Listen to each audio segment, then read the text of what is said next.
মাছ খায় না উনি, ঝোল খাবে কিন্তু হ্যাঁ মাছ তাহলে খাবে না। চিকেন খেয়ে নাও। এবার এটাকে ডবল কোটিং করতে হবে, এই যে চিকেন বেটারের মধ্যে দিয়ে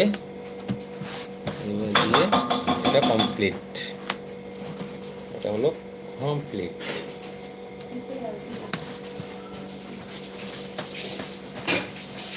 এটা মানে বানিয়ে একবার ডাইরেক্ট কার্টনে ভরে দিলেই হয় না? বেটার পরিয়েছি কর্নফ্লাওয়ার ময়দা ডিম দিয়ে, এবার ডবল কোটিং করতে গেলে দুধ দিতে হবে, তাহলে তো ব্রেড ক্রামটা ধরবে। দেবো কিসে, এই এটার মধ্যে দেবো, এটাতে দিয়ে দে, দেখো এটার মধ্যে, এই যে হ্যাঁ হ্যাঁ হ্যাঁ।